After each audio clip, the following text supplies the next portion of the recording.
Budget, దీనికి సంబంధించి పూర్తి విశ్లేషణ అంటే కంప్లీట్ అనాలిసిస్ ఒక్కసారి మనం చేసేటటువంటి ప్రయత్నం ఈ క్లాసెస్లో మనం చేస్తాము. అట్ ద సేమ్ టైం ఆంధ్రప్రదేశ్కు సంబంధించినటువంటి ఎఫ్ఆర్బిఎం లిమిట్స్ ఎలా ఉన్నాయి, physical responsibility and budgetary management act అంటాం, ఎఫ్ఆర్బిఎం లిమిట్స్ లేదంటే FRBM targets how are they in Andhra Pradesh, దాని గురించి మనం మాట్లాడతాం. Central government assistance to Andhra Pradesh, కేంద్ర ప్రభుత్వం ఆంధ్రప్రదేశ్ ప్రభుత్వానికి లేదా ఆంధ్రప్రదేశ్ రాష్ట్రానికి చేస్తున్నటువంటి సహాయ సహకారాల గురించి మనం మాట్లాడుకుందాము. Plus at the same time we will be also discussing about public debt and public expenditure. Public debt and public expenditure, ప్రజా రుణాలు, అదే రకంగా ప్రభుత్వం చేస్తున్నటువంటి ఖర్చులు, public debt and public expenditure అంటాం. వెరీ వెరీ ఇంపార్టెంట్ టాపిక్ అమ్మా. Plus at the same time we will also be studying about the finance commission and funds transfer. Finance commission and funds transfer, ఆర్థిక సంఘం మరియు కేంద్రం నుండి రాష్ట్రాలకు నిధుల కేటాయింపు అనేటువంటి టాపిక్ గురించి మనం చదువుకుంటాము. ఓకే, దీంట్లోనే ఫిజికల్ డెఫిసిట్ జనరేట్ అవుతుంది, రెవెన్యూ డెఫిసిట్ జనరేట్ అవుతుంది. ఇలాంటి అన్ని టార్గెట్స్ ఏవైతే ఉన్నాయో ఎఫ్ఆర్బిఎం పరిధిలో అలాంటి అన్ని ఆస్పెక్ట్స్ని కూడా చాలా చాలా డీటెయిల్గా మనం కవర్ చేసేటటువంటి ప్రయత్నం చేద్దాము. ఈ ఒక్క మాడ్యూల్ నుండి కనీసం అంటే ఒక 5 ప్రశ్నలు వచ్చేటటువంటి అవకాశం ఉన్నది కాబట్టి దీన్ని కొంచెం జాగ్రత్తగా అర్థం చేసుకునేటటువంటి ప్రయత్నం చేయండి. దీని తర్వాత మనము 6 గ్యారంటీల గురించి అంటే 6 ఎలక్షన్ ప్రామిసెస్ ఏవైతే ఉన్నాయో దాని గురించి మాట్లాడుకునేటటువంటి ఒక ప్రయత్నం మనం చేద్దాము. Okay, so first of all budget. Budget అంటే ఏంటమ్మా? బడ్జెట్ అంటే బేసికల్గా it is nothing but the annual financial statement అంటాం. Annual financial statement. Okay, budget అన్న పదము భారత రాజ్యాంగంలో ఎక్కడ కూడా మనకు కనిపించదు. But at the same time we will be generating a new term call annual financial statement. దీని అర్థం ఏంటంటే it is the estimated expenditure of the next 1 financial year. రాబోయే ఒక ఆర్థిక సంవత్సర కాలంలో ప్రభుత్వం పెట్టబోయే అంచనా ఖర్చుని మనము బడ్జెట్ అని చెప్పి మనం చదువుకుంటాం. Okay, so what ever is the estimated expenditure of the next financial year. సాధారణంగా గవర్నమెంట్ ఆఫ్ ఇండియా బడ్జెట్ ఏమో ఫిబ్రవరి 1st వర్కింగ్ డేన ప్రవేశపెట్టడం జరుగుతుంది. ఆ తర్వాత ఫిబ్రవరిలో ఇంకొక రోజున మనము రాష్ట్రానికి సంబంధించిన బడ్జెట్ అనగా ఆంధ్రప్రదేశ్ బడ్జెట్ను ఆంధ్రప్రదేశ్ రాష్ట్ర ఆర్థిక మంత్రి శాసనసభలో అసెంబ్లీలో ప్రవేశపెట్టడం జరుగుతుందమ్మా. ఓకే, అండ్ ఈ బడ్జెట్లో మనకు 2 కాంపోనెంట్స్ అనేవి మనకు కనిపిస్తాయి. One is the revenue and the other is the expenditure. అంటే ప్రభుత్వానికి ఆదాయం ఎక్కడి నుంచి వస్తుంది, ప్రభుత్వం ఎలాంటి ఖర్చులు పెడుతుంది, దీన్నే రెవెన్యూ రిసిప్ట్స్, రెవెన్యూ ఎక్స్పెండిచర్ అంటాం. క్యాపిటల్ రిసిప్ట్స్ అండ్ క్యాపిటల్ ఎక్స్పెండిచర్గా మనం దాన్ని క్లాసిఫై చేసుకోవడం జరుగుతుంది. ఇక్కడనే మనకు ప్రభుత్వం యొక్క లోట్లు అంటే బడ్జెట్ లోట్లు, డెఫిసిట్స్ అంటాం. డెఫిసిట్ సాధారణంగా మనం చదువుకోవాల్సింది 3 రకాల డెఫిసిట్స్ అమ్మా. ఫిజికల్ డెఫిసిట్ అంటాము, రెవెన్యూ డెఫిసిట్ అంటాము, at the same time primary deficit అంటాం. ఈ 3 డెఫిసిట్స్కి సంబంధించినటువంటి అంశాలు కూడా మనకి ఇక్కడ తెలుస్తాయి. ఒక్కసారి నేను మీకు బడ్జెట్ క్లాసిఫికేషన్ చార్ట్ ఒకటి డ్రా చేద్దాము. ఆ తర్వాత 1 by 1 కాంపొనెంట్ని విత్ డేటా, లేటెస్ట్ డేటాతో మనం చదువుకుందాము. Okay, so budget. As I said, budget would be basically having 2 components, amma. Budget will be having 2 components. One is called revenue, another is called capital. ఒక దాన్ని మనం రెవెన్యూ అంటాం, ఇంకొక దాన్ని మనం క్యాపిటల్ అంటాం. ఓకే, రెవెన్యూ అంటే ఒకటే గుర్తుపెట్టుకోండి, ఇక్కడ మనకు వచ్చేటటువంటి ఆదాయం కావచ్చు లేదా ఇక్కడ మనం పెట్టేటటువంటి ఖర్చు కావచ్చు, be it revenue expenditure or be it our revenue. Okay, దీనివల్ల it will neither create asset nor reduce liability. అంటే ఇక్కడ మనం చేస్తున్నటువంటి ట్రాన్సాక్షన్స్, లావాదేవీల వల్ల అది ఏ కొత్త ఆస్తిని కూడా క్రియేట్ చేయదు, ఉన్నటువంటి ఏ అప్పును కూడా మనకు తొలగించదు. దాన్ని రెవెన్యూ కాంపోనెంట్ అంటాం. క్యాపిటల్ అనగా ఏమంటే ఇట్ ఈస్ ఎయిదర్ అంటాం నాన్న, it is either creating asset or reducing liability. ఇక్కడ జరుగుతున్నటువంటి ట్రాన్సాక్షన్స్ వల్ల మనం ఏదైనా ఒక అసెట్ అయినా కూడా మనం క్రియేట్ చేస్తాము, లేదా ఉన్నటువంటి ఒక అప్పునైనా కూడా మనం తొలగిస్తాము. That is the idea of the capital. Okay, ఈ రెవెన్యూని మళ్ళీ మనం 2 రకాలుగా క్లాసిఫై చేయొచ్చునా. వన్ ఈజ్ రెవెన్యూ రిసిప్ట్స్ అంటాము, రెవెన్యూ ద్వారా ఆదాయం. ఇంకొకటి రెవెన్యూ ఎక్స్పెండిచర్, రెవెన్యూ ఖర్చు అంటాం. అంటే రోజువారీ ఖర్చులు, పెన్షన్లు, పథకాలు, ఉచితాలు, ఇవన్నీ కూడా రెవెన్యూ ఖర్చులు. సిమిలర్గా క్యాపిటల్ని మనం ఎలా క్లాసిఫై చేసుకుంటామంటే క్యాపిటల్ రిసిప్ట్స్ అంటామమ్మా. At the same time capital expenditure అని చెప్పి మనం చదువుకుంటాం. Revenue receipts and revenue expenditure, capital receipts and capital expenditure. ఈ రెవెన్యూ రిసిప్ట్స్ని మళ్ళా మనం ఎలా క్లాసిఫై చేస్తాము అంటే tax revenue, non tax revenue అంటాం. పన్ను ద్వారా ఆదాయం, పన్ను ఇతర ఆదాయం అంటాము. Tax revenue and non tax revenue. Tax revenue మళ్ళీ మనకు డైరెక్ట్ ట్యాక్సెస్ అంటాం, ఇండైరెక్ట్ ట్యాక్సెస్ అంటాం.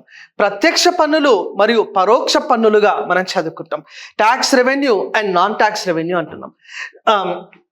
ట్యాక్స్ రెవెన్యూలో 2 components, direct taxes and indirect taxes, ప్రత్యక్ష పన్నులు మరియు పరోక్ష పన్నులు అంటున్నాం. ఈ నాన్ ట్యాక్స్ రెవెన్యూలో బెస్ట్ ఎగ్జాంపుల్ ఏంటంటే ఇంట్రెస్ట్ రిసిప్ట్స్.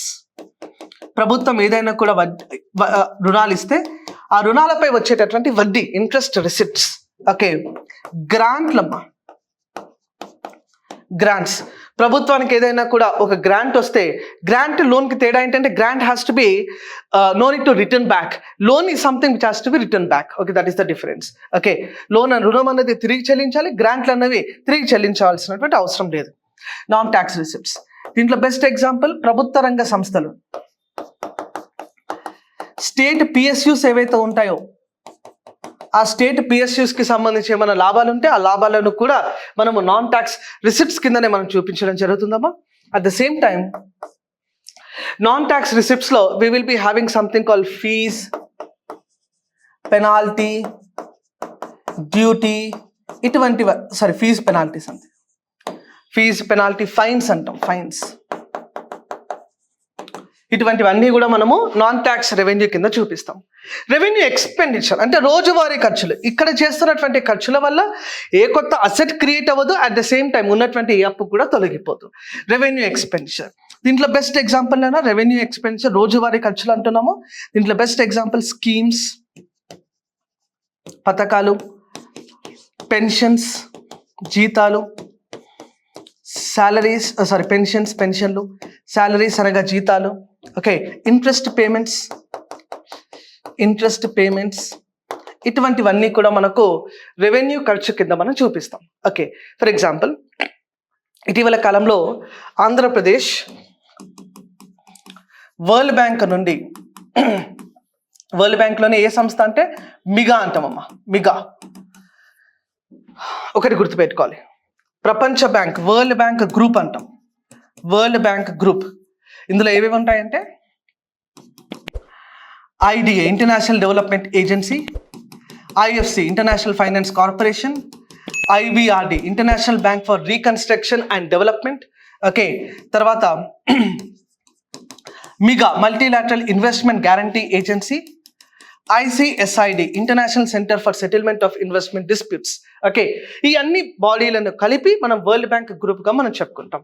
ఓకే, దీంట్లో ఇటీవల కాలంలో మిగా అనేటటువంటి సంస్థ, మిగా జాగ్రత్త వినాల కాన్సెప్ట్, మిగా అనేటటువంటి సంస్థ ఆంధ్రప్రదేశ్కు లోన్ ఇచ్చిందమ్మా. ఆంధ్రప్రదేశ్కు లోన్ ఫెసిలిటేషన్ చేసింది. ఆంధ్రప్రదేశ్కు లోన్ అంటే రుణం అన్నది అందుబాటులో పెడుతుంది, లోన్ ఫెసిలిటేషన్ అంటాం. ఓకే, సో బేసికల్గా దీనికి కేంద్ర ప్రభుత్వం మధ్యవర్తిత్వం చేయాలి. Central government should mediate for this particular loans. Okay, so ఈ multilateral investment guarantee agency for example ఒక 15,000 కోట్ల రూపాయల లోన్ని ఆంధ్రప్రదేశ్కి ఇచ్చింది అనుకోండి. Okay, this the principal amount. ఈ 15,000 కోట్ల రూపాయలపై ఉదాహరణకు అనుకోండి ఆంధ్రప్రదేశ్ ప్రతి సంవత్సరం ఒక 100 కోట్ల రూపాయల ఇంట్రెస్ట్ చెల్లిస్తుంది అనుకున్నాం, వడ్డీ చెల్లిస్తుంది. Andhra Pradesh every year is paying some 100 crore rupees of interest. Okay, 15,000 crore they have received the loan. Okay, ఈ 15,000 కోట్ల రూపాయలు ఏదైతే ఉందో దీన్ని క్యాపిటల్ అంటాం, క్యాపిటల్ రిసిప్ట్స్ అంటాం. ఓకే, ఈ 100 కోట్ల రూపాయలు ఏదైతే వడ్డీ చెల్లిస్తున్నామో ఈ వడ్డీ చెల్లించడం వల్ల మనకి ఏ ఆస్తి క్రియేట్ అవ్వట్లేదు, ఉన్నటువంటి ఏ అప్పు కూడా పోవట్లేదు. అందుకోసమే ఈ 100 కోట్ల రూపాయలు ఏదైతే మనం వడ్డీ చెల్లిస్తా ఉన్నామో దాన్ని బేసికల్గా మనము we call it as revenue expenditure. అందుకోసమే ఇక్కడ రాసినామమ్మ చూడండి, ఇంట్రెస్ట్ పేమెంట్స్, వడ్డీ చెల్లింపులను మనము రెవెన్యూ ఎక్స్పెండిచర్ కింద రాస్తాము. క్యాపిటల్ రిసిప్ట్స్ అంటాం. క్యాపిటల్ రిసిప్ట్స్లో బెస్ట్ ఎగ్జాంపుల్ మనకు బారోయింగ్స్, అప్పులు. దీనికి ఇంకొక ఎగ్జాంపుల్ డిస్ఇన్వెస్ట్మెంట్స్, పెట్టుబడుల ఉపసంహరణ. ప్రభుత్వం చేసినటువంటి పెట్టుబడులు దాన్ని తిరిగి వెనక్కి తీసుకునేటటువంటి ఒక ప్రయత్నం చేస్తే దాన్ని డిస్ఇన్వెస్ట్మెంట్ అంటాం. That is also a capital receipt. Plus loan recovery, ఇచ్చినటువంటి ఏదైనా కూడా రుణాలను తిరిగి వసూలు చేస్తే దాన్ని మనం క్యాపిటల్ రిసిప్ట్ కింద చూపిస్తాం. ఓకే, తర్వాత క్యాపిటల్ ఎక్స్పెండిచర్. దీంట్లో బెస్ట్ ఎగ్జాంపుల్ ఏమో లోన్ రీపేమెంట్ అంటాం. మనం తీసుకున్నటువంటి రుణాలను తిరిగి చెల్లిస్తే దాన్ని క్యాపిటల్ ఎక్స్పెండిచర్ అంటాము. ఓకే, తర్వాత we will be having something called issuing of loans. రుణాలు మంజూరు చేస్తే అది కూడా క్యాపిటల్ ఎక్స్పెండిచర్. ఓకే, తర్వాత ఇన్వెస్ట్మెంట్ ఇన్ ఇన్ఫ్రాస్ట్రక్చర్ డెవలప్మెంట్. మౌలిక వసతుల కల్పనకై మనం ఏదైతే పెట్టుబడులు పెడతామో దాన్ని కూడా మనము క్యాపిటల్ ఎక్స్పెండిచర్ కింద మనం చూపిస్తామమ్మా. చాలా జాగ్రత్త వినాలి. ఇప్పుడు రెవెన్యూని మనం revenue receipts and revenue expenditure అంటున్నాం. క్యాపిటల్ని మనము క్యాపిటల్ రిసిప్ట్స్ అండ్ క్యాపిటల్ ఎక్స్పెండిచర్గా మనం చదువుకుంటున్నాం. ఓకే, ఫర్ ఎగ్జాంపుల్ ఇక్కడ నుంచే కాన్సెప్ట్స్ డెవలప్ అవుతాయి చూడండి. Suppose revenue receipts and revenue expenditure. Okay, జాగ్రత్త వినాలి. Revenue receipts minus revenue expenditure అంటే this minus this, revenue receipts minus revenue expenditure. వచ్చే అవుట్పుట్ ఏంటంటమ్మా రెవెన్యూ డెఫిసిట్ అంటాం, లోటు రెవెన్యూ అంటాం. రెవెన్యూ డెఫిసిట్, లోటు రెవెన్యూ అంటాం.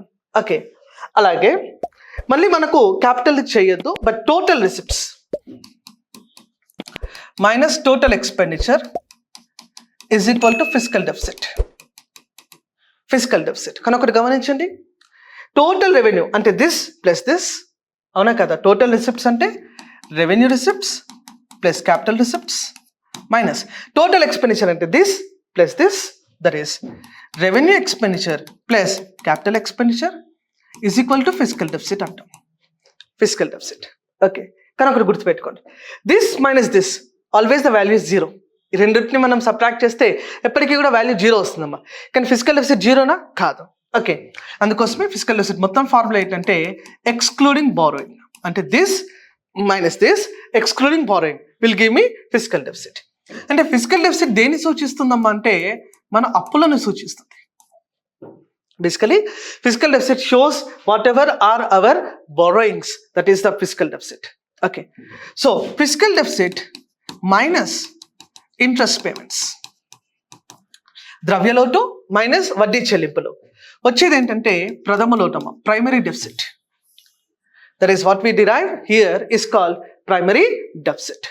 సో ఆంధ్రప్రదేశ్ రాష్ట్రంలో బడ్జెట్లో కూడా మనకు ఈ కాంపోనెంట్స్ అన్ని కూడా మనకు కనిపిస్తాయి. So revenue receipts minus revenue expenditure వచ్చేది ఏంటమ్మా revenue deficit. Total revenue minus total expenditure gives me fiscal deficit. Total revenue minus total expenditure అంటే this plus this minus this అన్నాం. కానీ ఇక్కడ ఒకటి గుర్తుపెట్టుకొని ఇలా కూడా రాయొచ్చు కదా దీన్ని, revenue receipts minus revenue expenditure. Revenue receipts minus revenue expenditure, దాన్ని రెవెన్యూ డెఫిసిట్ అనొచ్చు. Plus capital receipt minus capital expenditure is equal to fiscal deficit. This is another form of representing the fiscal deficit. ద్రవ్యలోటుని ఇలా కూడా మనం representation చేయవచ్చు. Okay, ఈ basics మీకు అర్థమైన తర్వాత మనం ఇప్పుడు డేటాబేస్లోకి వెళ్దాం. Okay, will be discussing about 1 by 1 data related to budget. Okay, so ఆంధ్రప్రదేశ్లో కూడా బడ్జెట్ను మనము 2,94,427 కోట్ల రూపాయలకు బడ్జెట్ను ప్రవేశపెట్టడం జరిగిందమ్మా. We are presented the Andhra Pradesh state budget for 2,94,427 crore rupees. Okay, 2,94,427 కోట్ల రూపాయలు. This figure is very very important. ఈ ఫిగర్ని మీరు as it is note down చేసుకోవాలి. This figure is very important. ఇప్పుడు మనం ఏం చేస్తామంటే ఈ బడ్జెట్లో మనకు రెవెన్యూ రిసిప్ట్స్ అంటే ఏంటి, రెవెన్యూ ఎక్స్పెండిచర్ అంటే ఏంటి, అసలు ప్రభుత్వానికి ఆదాయం ఎలా వస్తుంది, ప్రభుత్వం ఎలా ఖర్చు పెడుతుంది, ఇలాంటి ఆస్పెక్ట్స్ని మనం ఒకసారి గమనించేటటువంటి ప్రయత్నం చేద్దాము. వెరీ వెరీ ఇంపార్టెంట్ చార్ట్ అమ్మా ఇది. చూడండి, రెవెన్యూ రిసిప్ట్స్, రెవెన్యూ ద్వారా ఆదాయం. రెవెన్యూ రిసిప్ట్స్ అంటే ఏముండొచ్చు దీంట్లో? మనకు ట్యాక్స్ రెవెన్యూ ఉంటుంది ప్లస్ నాన్ ట్యాక్స్ రెవెన్యూ అన్నది ఉంటుంది, అంతే కదా. పన్ను ద్వారా ఆదాయం, పన్ను ఇతర ఆదాయం, tax revenue and non tax revenue. Okay, so revenue receipts మొత్తం మనకు ఎంత వస్తుంది అని అంటే 2,01,173 crore, 2,01,173 కోట్ల రూపాయలు మనకు రెవెన్యూ ద్వారా వచ్చేటటువంటి ఆదాయం అమ్మ. ఓకే, రిసిప్ట్స్ రెండు రకాలు అన్నాం, revenue receipts and capital receipts, అంతేనే కదా. ఓకే, సో క్యాపిటల్ రిసిప్ట్స్ మనకి ఎంత అంటే capital receipts will be totally 93,253 crore, 93,253 కోట్ల రూపాయలు మనకు క్యాపిటల్ రిసిప్ట్స్ కింద మనం చెప్పుకుంటున్నాము. ఓకే, రెవెన్యూ ఎక్స్పెండిచర్ ఎంత అమ్మ చూడండి ఒకసారి. రెవెన్యూ ఎక్స్పెండిచర్ మనము ఎంత ఖర్చు పెడుతున్నాం, పథకాలు, ఉచితాలు ఇలాంటి వాటికి ఎంత ఖర్చు పెడతా ఉంటామంటే 2,35,916 crore. రెవెన్యూ రిసిప్ట్స్ ఎంత 2,01,173 crore అయితే రెవెన్యూ ఎక్స్పెండిచర్ 2,35,000 కోట్ల రూపాయలు. అంటే this minus this gives me revenue deficit, అవునా కాదా? This minus this gives me revenue deficit. దీని ఫిగర్స్ చాలా డీటెయిల్ గా రాద్దాం ఇప్పుడు. నెక్స్ట్ క్యాపిటల్ ఎక్స్పెండిచర్, మూలధన వ్యయం ఎంత అంటే 32,000 కోట్ల రూపాయలు, 32,712 crore rupees is the capital expenditure of the government of Andhra Pradesh. Okay, so ఇవన్నీ కూడా మనం డీటెయిల్ గా ఇప్పుడు అనలైజ్ చేయాల్సినటువంటి అవసరం ఉందమ్మా. 1 by 1 మనం డిస్కషన్ చేద్దాము. చూడండి, సో మొత్తం రెవెన్యూ రిసిప్ట్స్ ఎంత 2,01,173.61 crore. దాంట్లో ఎలా వస్తుంది మనకు? షేర్ ఆఫ్ సెంట్రల్ ట్యాక్సెస్, కేంద్ర ప్రభుత్వ పన్నుల్లో మనకు వచ్చేటటువంటి వాటాలు ఎంత నాన్న అంటే 50,391 crore, 50,391 కోట్ల రూపాయలు. 50,391.68 crore is the share of central taxes. ఇక్కడ మనకు ప్రశ్నలు ఎలా వస్తాయి అంటే arrange the following in the ascending order అంటారు, లేదా arrange the following in the descending order అంటారు. అంటే మనకు వచ్చేటటువంటి ఆదాయం లేదా మనం పెట్టేటటువంటి ఖర్చులు, top revenue options, top expenditure options, దీన్ని అసెండింగ్ ఆర్డర్ లేదా డిసెండింగ్ ఆర్డర్లో అరేంజ్ చేయమని చెప్పి ఎగ్జామినేషన్లో మనం అడిగేటటువంటి అవకాశం ఉందమ్మా. లేదా they can directly ask you top sources in Andhra Pradesh far revenue and expenditure. Top expenditure of Andhra Pradesh 1 2 3 4, top revenue of the Andhra Pradesh 1 2 3 4. ఇలాంటి ఇన్ఫర్మేషన్ మీరు ఈ డేటా నుండి అక్యూములేట్ చేయగలగాలి. ఓకే, క్వశ్చన్ ఎలాంటి పర్మిటేషన్ అండ్ కాంబినేషన్లో అడిగినా కూడా once you're perfect with this chart, okay, will be easy to assess the questions. Okay, చూడండమ్మా, share of the central taxes ఎంత 50,000 కోట్ల రూపాయలు. ట్యాక్స్ రెవెన్యూ ఆంధ్రప్రదేశ్ రాష్ట్రానికి పన్ను ద్వారా వచ్చేటటువంటి ఆదాయం 1,09,872 కోట్ల రూపాయలు. 1,09,872 crore is the tax revenue to the state of Andhra Pradesh. Non tax revenue గుర్తుందాం, ఇవన్నీ పన్ను ఇతర ఆదాయం. Non tax revenue fees, penalty ఇలాంటి వాటి ద్వారా 10,576 కోట్ల రూపాయలు వస్తుందమ్మా. 10,576 crore is the non tax revenue. Grants in aid, సహాయ సహకారాలు 30,000 కోట్ల రూపాయలు అందుతాయి ఆంధ్రప్రదేశ్కి. 30,000 crore will be given through non tax revenue. Capital receipts ఎంత వస్తున్నాయంటే 93,000 కోట్ల రూపాయలు క్యాపిటల్ రిసిప్ట్స్ వస్తే దాంట్లో హైయెస్ట్ అమ్మ ఓపెన్ మార్కెట్ లోన్స్ ద్వారా 71,000 కోట్ల రూపాయలు అన్నవి ఆంధ్రప్రదేశ్కు అందుతాయి. Okay, 71,000 crore is the open market loans to the Andhra Pradesh. Other loans కూడా ఉన్నాయి. Loans from Government of India this year would be 18,249 crore, 18,249 కోట్ల రూపాయలు. సిమిలర్లీ టోటల్ ఎక్స్పెండిచర్, రెవెన్యూ ఎక్స్పెండిచర్లో మనము ఎంత ఖర్చు పెడుతున్నామంటే 2,35,000 కోట్ల రూపాయలు.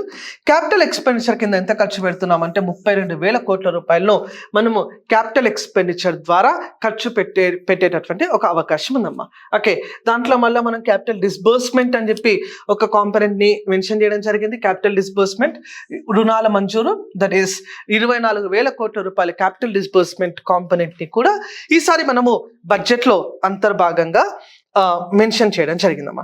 సో బేసికల్గా ఇప్పుడు మనము ఇక్కడ డిస్కస్ చేయాల్సినటువంటి అంశం ఏంటంటే what are the top revenue options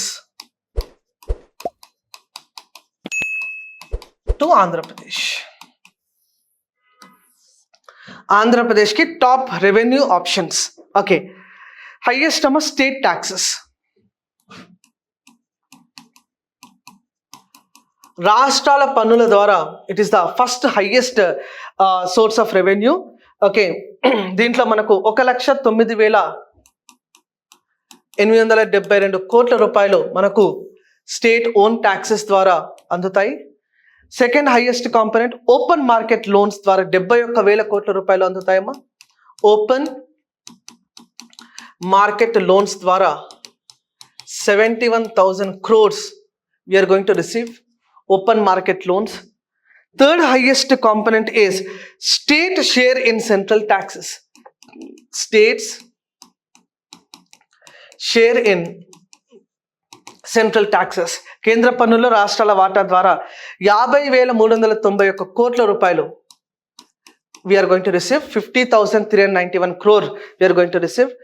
Union government grants, Government of India గ్రాంట్ల ద్వారా ఫోర్త్ హైయెస్ట్ అమ్మ 30,333 కోట్లు 30,333 crore. 30,333 crore. Fifth highest non tax revenue 10,576 crore. Non tax revenue పన్ను ఇతర ఆదాయం దట్ ఈస్ 10,576 crore. 10,576 కోట్ల రూపాయలు మనకు టాప్ రెవెన్యూ ఆప్షన్స్ అంటే మనకు వచ్చేటటువంటి ఆదాయం. ఇవన్నీ కూడా మనము top revenue options to the state of ఆంధ్రప్రదేశ్గా మనం చెప్పవచ్చు. Okay, so expenditure top 5. Expenditure top 5.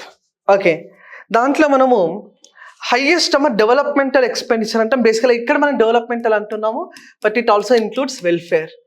ఎందుకంటే ఏ లిటరేచర్ బడ్జెట్లో వాడినారో అలాంటి లిటరేచరే మనం కూడా వాడాల్సి ఉంటుంది. డెవలప్మెంటల్ ఎక్స్పెండిచర్ అభివృద్ధి కొరకు చేసేటటువంటి వ్యయం 1,62,000 కోట్ల రూపాయలు. 1,62,475 crore rupees is the developmental expenditure of Andhra Pradesh. Second highest capital expenditure అన్న క్యాపిటల్ ఎక్స్పెండిచర్ మనం చేయబోతున్నాము ఆంధ్రప్రదేశ్లో. క్యాపిటల్ ఎక్స్పెండిచర్ 32,712 crore 32,712 కోట్ల రూపాయలు is the capital expenditure of AP. Third highest వడ్డీ చెల్లింపులు ఇంట్రెస్ట్ పేమెంట్స్ వడ్డీ చెల్లింపులకు మనం 28,000 కోట్ల రూపాయలు మనం ఖర్చు పెడుతున్నాం. 28,754 crore. చూడండి, మనకు వచ్చేటటువంటి బడ్జెట్లో దాదాపుగా 29,000 కోట్ల రూపాయలు మనం వడ్డీలే కడుతున్నాం. అంటే ఆంధ్రప్రదేశ్ యొక్క స్థితిగతులు ఎలా ఉన్నాయి మీకు అర్థమవుతుంది. నెక్స్ట్, లోన్ రీపేమెంట్ కొరకు తీసుకున్నటువంటి రుణాలు తిరిగి చెల్లింపులు. లోన్ రీపేమెంట్స్ కొరకు మనం చేసేటటువంటి ఖర్చు 24,499 crore. 24,499 కోట్ల రూపాయలు మనం లోన్ రీపేమెంట్ కోసం ఖర్చు పెట్టబోతున్నాం. ఇతర అడ్మినిస్ట్రేటివ్ ఎక్స్పెండిచర్ ఫిఫ్త్ అమ్మ అడ్మినిస్ట్రేటివ్ ఎక్స్పెండిచర్ పరిపాలనా ఖర్చు. దీని కొరకు 14,843 crore మనం ఖర్చు పెడుతున్నాం. 14,843 crore. సో ఇది వెరీ వెరీ ఇంపార్టెంట్ అమ్మ. ఇక్కడ నుంచి ఒక బిట్ ఖచ్చితంగా వచ్చే అవకాశం ఉంది. At the same time top revenue options to the state of Andhra Pradesh ఇక్కడ నుంచి కూడా ఒక బిట్ వచ్చేటటువంటి అవకాశం ఉంది. దీని తర్వాత మనము ఫిజికల్ డెఫిసిట్ ఎంత ఉంది, ఎలా క్యాలిక్యులేట్ చేస్తామో, పబ్లిక్ డెట్ అంటే ఏంటి, అలాంటి అన్ని ఆస్పెక్ట్స్ని కూడా మనం కవర్ చేద్దాం.